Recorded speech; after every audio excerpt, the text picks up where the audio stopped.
Oi, pessoal, bem-vindos à nossa análise aprofundada sobre o Rio Jordão. A gente se baseou bastante no artigo Rio Jordão, Importância Histórica e Religiosa há 10 mil anos. É um rio que parece pequeno no mapa, né? Mas, nossa, tem um peso enorme na história e na religião. E na geopolítica do Oriente Médio, né, com vestígios humanos de mais de 10 mil anos. É muita coisa. Exato. Então a nossa ideia hoje é mergulhar fundo nisso, entender por que ele é tão especial, sabe? Desde a geografia dele, que é bem única, até o papel que ele teve assim em histórias que formaram religiões inteiras e como ele continua sendo, bom, um ponto super sensível hoje em dia. Perfeito. É muito mais que só um rio, né? É um símbolo, é um recurso disputado. O que eu acho mais, assim, incrível é como a geografia dele, esse caminho descendo até o ponto mais baixo do planeta, se mistura tão profundamente com milhares de anos de fé, de conflito e até de sobrevivência, né? Total. Bom, então vamos começar pela geografia, para a gente visualizar melhor. Onde ele fica exatamente e como ele é. Pelas nossas fontes, ele nasce lá no Monte Hermon, naquela região montanhosa entre a Síria e o Líbano, né? Isso. E daí ele corre mais ou menos uns 200 quilômetros para sul, até desaguar, bom, no Mar Morto. E que deságuem, né? O Mar Morto, que é tipo o ponto mais baixo da Terra, quase 430 metros abaixo do nível do mar. E super salgado. Mas olha, antes de chegar lá, o Jordão passa por outro lugar fundamental, o Mar da Galileia. Assim, o Lago Tiberíades, ou Quinerete, como também chamam. Exato. É o maior reservatório de água doce de Israel. Vital para todo mundo ali na região. E o tamanho dele? O artigo fala que a largura geralmente não passa muito de 30 metros e a profundidade média é de 1 metro só, em muitos lugares. Isso. Claro que tem pontos mais fundos até 60 metros, mas essa coisa de ser rasinho em várias partes deve ter ajudado muito nas travessias, nos rituais tipo os batismos, né? Com certeza, essa acessibilidade física ajudou muito no papel histórico e religioso dele. E sobre o sal, a salinidade aumenta bastante mais para o sul, chegando perto do Mar Morto. Imagino. A evaporação ali é muito intensa, né? Aí concentra os sais. Mas é interessante notar que, tirando essa parte bem perto do Mar Morto, grande parte das margens do Jordão é bem fértil. Isso explica cidades antigas como Jericó terem surgido ali. O texto divide o rio em duas partes principais, né? O curso superior, que vai das nascentes até o Mar da Galileia. Passando pelo Vale do Ula, isso. E esse trecho tem mais água, né? Vem dos afluentes como Hasbani, Banhas, Dan. Cidades importantes da Bíblia, como Nazaré, ficam mais ou menos perto dessa área. Isso. E depois tem o curso inferior, que vai do Mar da Galileia até o Mar Morto. Ele vai serpenteando pelo Vale do Jordão. Esse trecho tem menos água, é mais barrento, às vezes descrito até como meio sujo, né? Lembra da história de Naamã e Eliseu? Lembro, que ele não queria mergulhar lá. Pois é, mas historicamente e religiosamente talvez essa parte seja ainda mais carregada. Foi ali a entrada na Terra Prometida, o batismo de Jesus. Civilizações como os israelitas, os moabitas, cresceram ali naquele vale. E os afluentes que o artigo cita, são vários, né? O Bânias, com águas super claras, ligado àquele culto antigo de Pan. O Dan, que passa por uma reserva natural importante.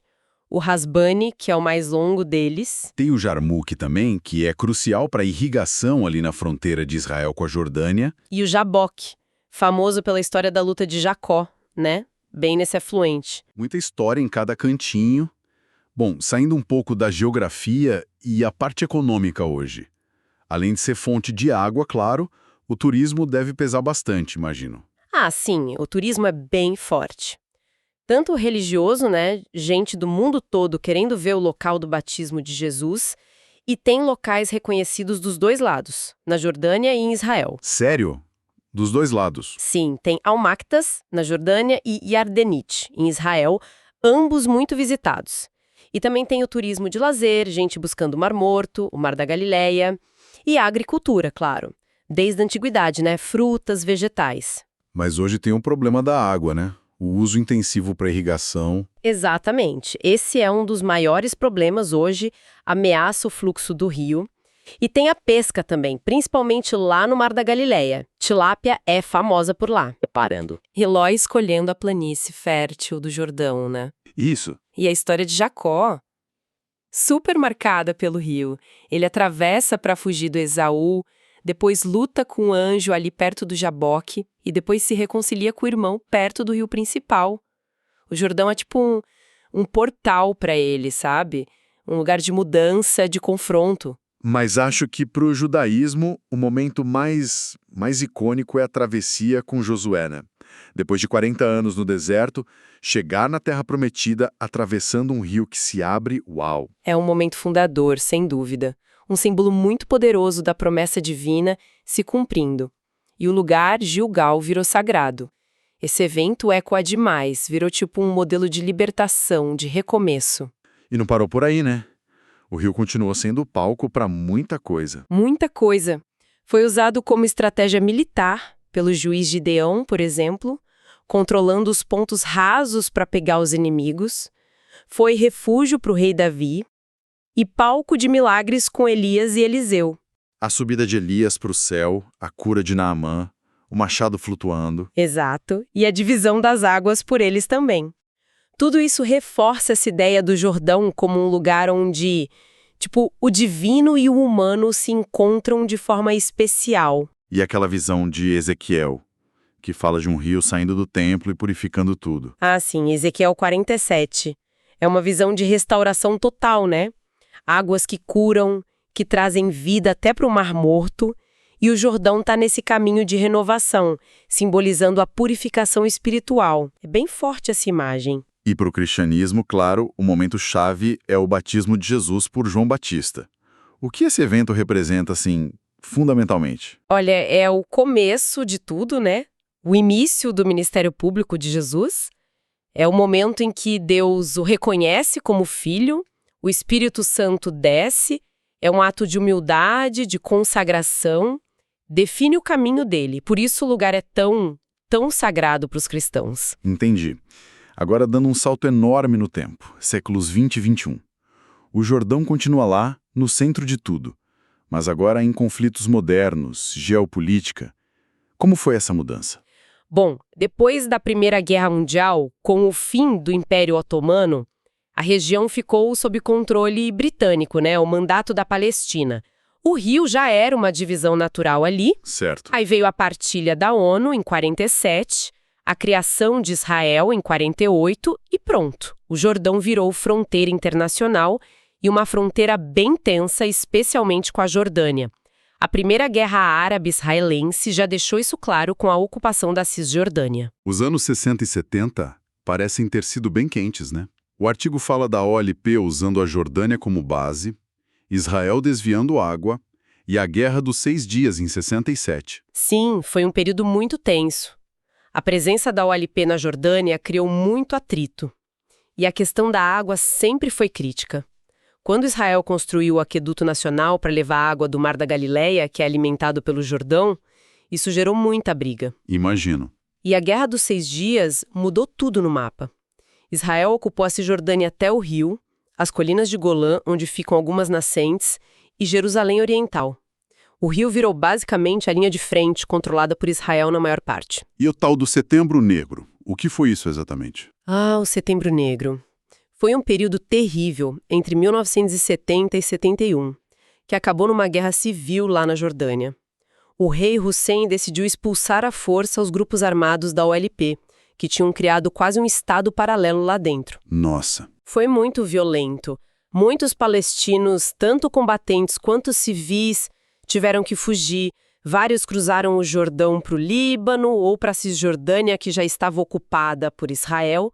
Foi um trauma enorme, com efeitos que duram até hoje na região. Que complicado. Mas, mais recentemente, teve o Tratado de Paz entre Israel e Jordânia, em 94. Isso trouxe alguma estabilidade para o rio? Trouxe sim. Foi um passo bem importante. O tratado reconheceu o Rio Jordão como a fronteira oficial entre os dois países e também fizeram acordos sobre como dividir a água do Jordão e do Jarmuque, criaram mecanismos para cooperar. Ah, que bom. Só que a questão da água continua super complexa, principalmente porque os direitos e as necessidades dos palestinos na Cisjordânia não entraram nesse acordo bilateral, né? Então a disputa pela água ainda é uma fonte de tensão. Entendi. E tiveram momentos simbólicos importantes mais recentes, né? Tipo a visita do Papa João Paulo II em 2000, lá no local do batismo na Jordânia, o Al-Maqdás. Isso reforçou a importância religiosa global. Esse lugar foi reconhecido pela Unesco, né? Foi em 2004 como Patrimônio Mundial. Mas olha que ironia, a própria Unesco já alertou que o Rio Jordão está correndo um risco sério. Por quê? Porque o fluxo dele diminuiu demais. Mais de 90% da água desviada antes de chegar no Mar Morto. Tem poluição, falta de acordo para gerenciar direito por causa dos conflitos. A situação é bem crítica. Nossa, 90%? É muita coisa. Então, só para resumir a importância religiosa principal. Para o judaísmo, é a entrada na Terra Prometida, símbolo de passagem, de purificação. Exato. E para o cristianismo, é fundamentalmente o lugar do batismo de Jesus, o ponto de partida da missão dele na Terra. Por isso tem tanta peregrinação tanto em Ardenite, em Israel, quanto em Al-Martaz, na Jordânia. O artigo também fala de cidades históricas importantes que nasceram ali perto, né? Jericó, claro, talvez a cidade mais antiga do mundo, a primeira que Josué conquistou. Sim, e outras como Socote, Peniel, ligadas a Jacó, Gideão, Bet-Sean também. A água ali sempre foi vida, né? Decisiva para tudo isso surgir. Com certeza, a localização e a água foram chave. Sem dúvida. E até o nome, né? Jordão, vem do hebraico Yarden, que parece significar o que desce, ou lugar onde se desce. Faz todo sentido. Ele só desce das montanhas até o ponto mais baixo do mundo. Exatamente. Uma referência clara ao fluxo dele. E é curioso como esse nome geográfico virou sobrenome comum na Europa depois, né? Verdade. Então, olha só. A gente passou pela geografia única, pela economia que depende dele, por essa história bíblica super carregada e pela realidade moderna, complexa e tensa.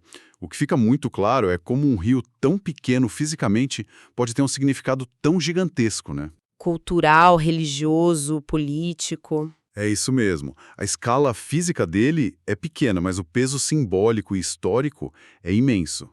E hoje ele está numa crise séria. Essa mistura de tirarem água demais, poluição, as tensões políticas, tudo isso deixou ele numa situação bem delicada, como a Unesco mesmo disse. Isso faz a gente pensar no futuro, né? Pois é.